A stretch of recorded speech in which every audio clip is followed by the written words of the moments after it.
Hey, Sharon Horne-Ellstrom here, but you can call me Pajama Grandma. What's she up to now? She being my initials, S-H-E. And we're coming up on a year of me actually documenting every day. And Sunday, I'll probably do a summary day because that would be actually day 365 of a year of documenting via Facebook Live, which was scary as heck a year ago. What I'm doing is I'm transitioning from the offline brick and mortar world of traditional businesses, manufacturing, retail sales, real life physical locations, to the online world of business. And I help businesses transition or not transition. I'm transitioning all the way because I want certain things in my life at this point that a physical location make it difficult for me to personally do.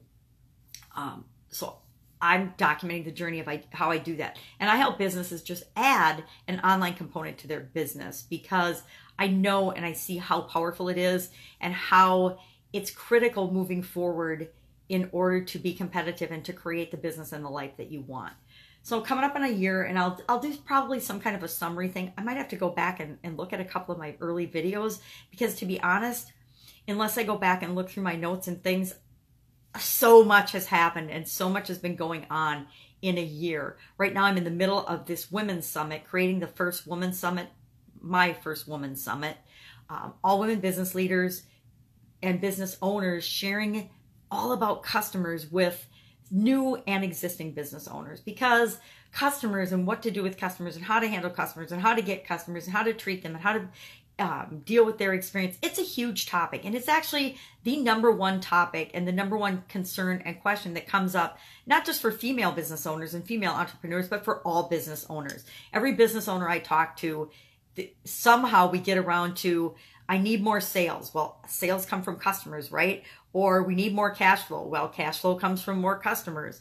And it's not always more. Maybe it's different or better or the best customers for you and your business. So we always think that we want more customers, but I will tell you from personal experience, more is not always better. More is sometimes worse. One of my biggest customer lessons learned was in the Italian food manufacturing business. I had to actually fire and let go of our number one customer. And we were a business to business organization. So we sold to other businesses, and I had to let our biggest chain, which represented about 80% of our sales, I had to let that customer go.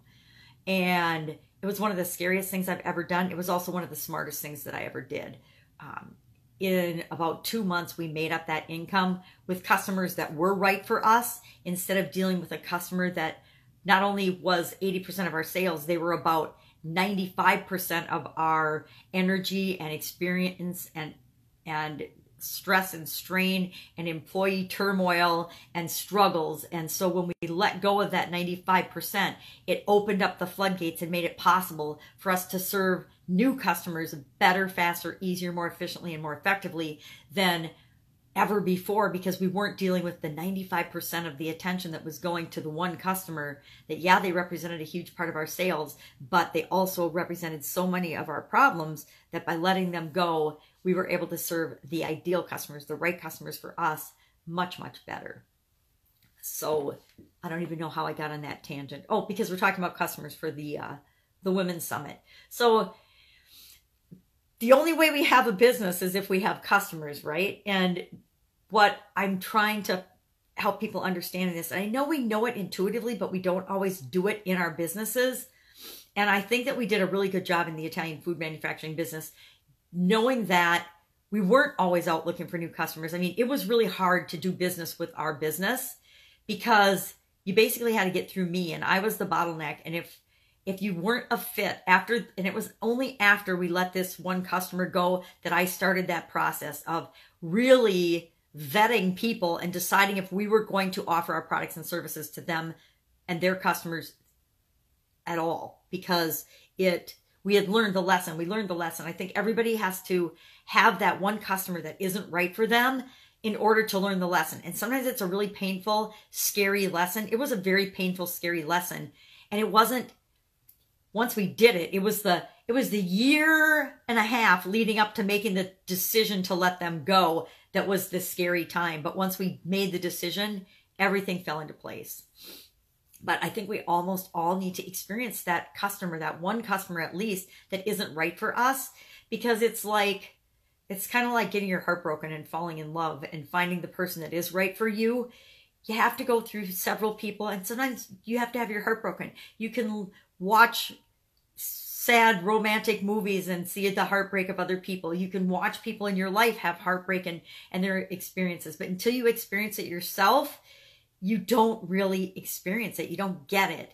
And, you know, it's like when somebody dies that's close to you. Until you have somebody really close to you actually die, you don't understand or you don't get it. You can kind of empathize, but you really don't understand. One of my favorite gurus is Russell Brunson, and he was on stage at Funnel Hacking Live last year talking about how building a business and being an entrepreneur is like having a baby. And I got to tell you, I love Russell, but that is not the analogy he should use. Now, he should talk about how he and his wife had trouble having their babies at first, having the twins at first. That's a story he can tell. But about the difficulty and the comparison of having a baby, maybe raising children. But again, he's got a wife and a spouse. So but he compared it to like childbirth and that. And I'm like, you can't make that comparison because it's something that you've never been through. Now, the guys in the audience probably thought the comparison, it was in the simile, not simile, but the analogy was fine. But for those of us that have had children, have gone through childbirth, yeah, it is the same, but we get that. But I don't think that he actually understands that. So I think you lose credibility if you use examples of experiences that you have not personally been through. Now, that's just my opinion. I also think that it's hard to coach people on things that you haven't yourself done. But there are a lot of coaches, and I get the argument, you know, you don't have to be an Olympic athlete to coach Olympic athletes. I get that. I understand that because it's more about the mindset and the things that you need to do than it is about actually physically doing the thing that you're teaching people. But I also think that there's certain areas that you coach and teach people about that you need to have firsthand experience in. I would never listen to marketing advice from anyone that hasn't done any marketing themselves. Before I got involved with online marketing, I virtually did no marketing. For our Italian food business, we didn't do marketing. It was all word of mouth, and it was all you had to come to us and like our products and ask for permission to actually sell them in your business. And it was a process. It was a qualifying process. And we said no to a lot more people than we ever said yes to. And it's not about arrogance or thinking that our products were too good for people. It's knowing what the right fit was and if they would value the relationship or not. And if somebody wasn't going to value the relationship and what we brought to the table, then we weren't going to get into that business. We were never going to compete solely on price because it's a race to the bottom when your only competitive block or bargaining chip is racing to the bottom on price. So learned a lot about that, but customers are such an important topic, and choosing and making sure that you're working with the right people is so critical. And until you work with the wrong people, I don't think you necessarily know who the right people are for you. And I think who the right people are, who the right customers are for you changes over time as your business evolves and changes, as you get better and better at what it is that you want to do in your genius zone and what you want to provide for people in terms of products or services. I think that as you evolve, your customers evolve as well. As we ascend and grow and become better human beings, our customers come on that journey right along with us. And that's part of why I'm documenting this journey, is I want to bring you right along with me as I am learning and growing and transitioning. And I hope that you learn and don't make the same mistakes that I do. Believe me, there's plenty of mistakes to be made out there. You can figure out mistakes of your own to make. But if I can save you from making just one mistake that I've made so that you don't have to do it, I know that that will help you and shortcut your process. I wish I had somebody that I had been following through this part of my journey. And I've been following some gurus, but part of my challenge has been knowing who to follow, who to listen to in different categories and not getting distracted and off track. And I will say last year was a huge year of me being distracted and off track in terms of who I listen to and who I follow. This year, this year is going to be all about me following my own path and my own track. Now, the scary thing about that is I've known for a couple of decades, not just a couple of years, a couple of decades, that is what I need to do. I know that I am here to share a message with the world, my message, not anybody else's message, not a copy of anybody else's message. I am here to provide and to speak to certain people on the planet that need to know what it is that I have to offer and I have to say, and the lessons that I've learned and how that can impact them. There's a whole group of those people that I need to reach, and they're different than anyone else on the planet. I might be, say I was a life coach. I'm not a life coach, by the way, but if I were a life coach, how many thousands or tens of thousands of life coaches are there on the planet right now? I don't know. I have never looked at that industry, but let's say there's 10,000 life coaches on the planet. Guess what? There's 8 billion people on the planet. So there are plenty of people for each of those 10,000 life coaches to reach and impact and make the world a better place. Same with me. I know I've got my unique message, my special message. What I'm here to share with the world is different than anybody else's. And it's a matter of really honing in on it and figuring out who I want to work with, who I want to present that message to, who I want to share that message to, kind of like the Italian food business. Once I discovered that everyone didn't eat ravioli, didn't love handmade Italian food, and got over myself and over my belief that everybody should love it and everybody should eat it, once I got that rude egotistical awakening, which, it's so ridiculous to think that everyone would ever want any of our products, everyone does not love us. Everyone does not like us. There's lots of people that we drive batshit crazy, right? I drive a lot of people crazy, and that's okay. You're not the people that I'm here to help. You're not the people I'm here to reach. You're not the people I'm here to serve. So just ignore me. And it used to really irritate me, and I just ignore it when people get online in social media or even in real life and argue about politics or religion or any topic for that matter, especially topics that they have zero firsthand information on. It's just opinions and beliefs that they've gotten from other people or the media. The media is the worst. Talk about a brainwashing mechanism for the masses. But now I actually get a kick out of it, and I laugh. I'll see somebody will post something political, and then just the venom that comes out of people, like other people don't see that. And I think people forget and I know I remember seeing it in social media. People would say things in emails and write things that they would never say to your face. They would never say to your face, some of the things that people would put in emails. Social media has taken that to a whole new level and exponentially supersized in a negative way that behavior in some human beings. But remember, it's just like anything else. It's a magnifier. And so it just shows the world faster who you really are. So if you say something, frankly, that's stupid or mean or a-hole-ish in social media, you're going to be found out, and it's going to spread like wildfire.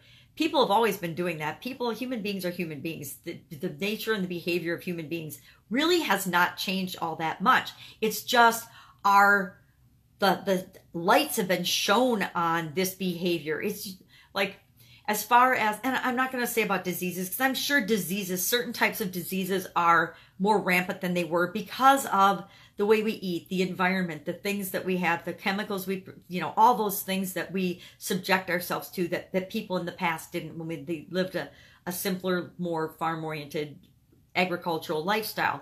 But the point is, we now know about these things so much more. I mean, because of news, because of the media, because of the internet. And I love the internet. I love it. But I also know that we can't let things that happen that are blown up in the media, the negative things, negatively impact us when they really don't impact us at all. A tsunami in another part of the world, it's a terrible thing. But are we going to be stressed out and worried and fearful about that? I live in Wisconsin. We're never going to have a tsunami in Wisconsin, right? So I spend no time. I mean, I send love and light to the people that were harmed and that are suffering because of that event, but I don't spend any time worrying or fretting or feeling bad about that event. And I think a lot of people do. A lot of people allow the world around them to determine how they're going to feel and how they're going to react to things. And if you do that, then the world is living your life. The media is living your life. Something outside of you is living your life. Your spouse is living your life for you and telling you how to live. And I don't think anybody should live that way. I think we all need to take back more control of our lives and live the life that we're here to live, not the life that anybody else thinks that we should live. So working on that today. Got a couple awesome interviews for the Women's Summit today. I'm excited about those. Every day is so much fun when I get to do these interviews. There's a whole lot of pieces I need to get together. I'm collecting all of the assets and I need to put them together for the summit. And come hell or high water, it's going to be done. It will launch on the 29th. So it might not be perfect, but it will be there and it will launch and it's going to be fun. And I am really excited about the impact that it can make on other women, because a lot of the discussions that we've been having, there's so many nuggets and there's so many things I'm learning just by doing the interviews, things that I didn't even think about or realize that make a huge impact on people, and our ability to impact people and connect with them more quickly and easily, things I never would have thought of. The power of music, the power of photography, and using the right pictures to convey the message and the emotion that you want. I'm like everybody else right now. I just hodgepodge grab stuff and post it on social media, but there's a lot smarter way to do that. There's a lot better way to do that. There's a better way to reach the people that you want to reach by providing consistent messaging and things. So I personally am learning so much, and I know that all the women that participate and listen to this summit, and it's free, so why wouldn't you listen to the parts that are of interest to you?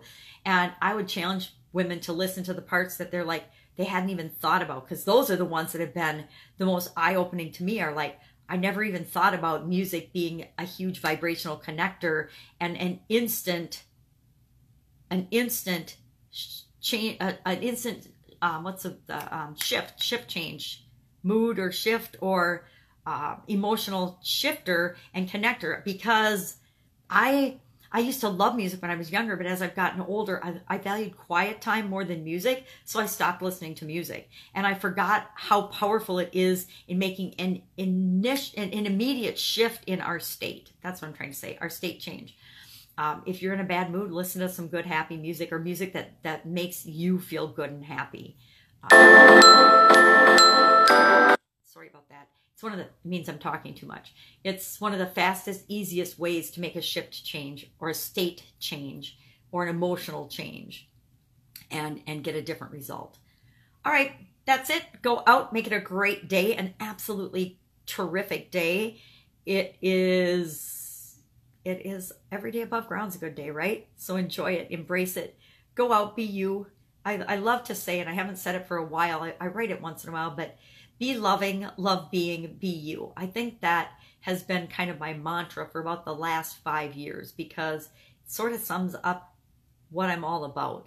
I want to be loving toward other people. I want to give love to other people, and I want to treat them the way that I want to be treated. I want to love being. I want to love my life and existing and just being me in the moment. And that, of course, leads to the be you. And I say be you a lot. Whenever anybody asks for, a piece of advice, it's always be you, be yourself. You are enough. You are exactly perfect the way you are. And the only person you're ever going to compete against is you. So always be becoming a better version of you, but always be yourself, because the world needs more of that. So go out, be loving, love being, be you. And I will, of course, be with you tomorrow.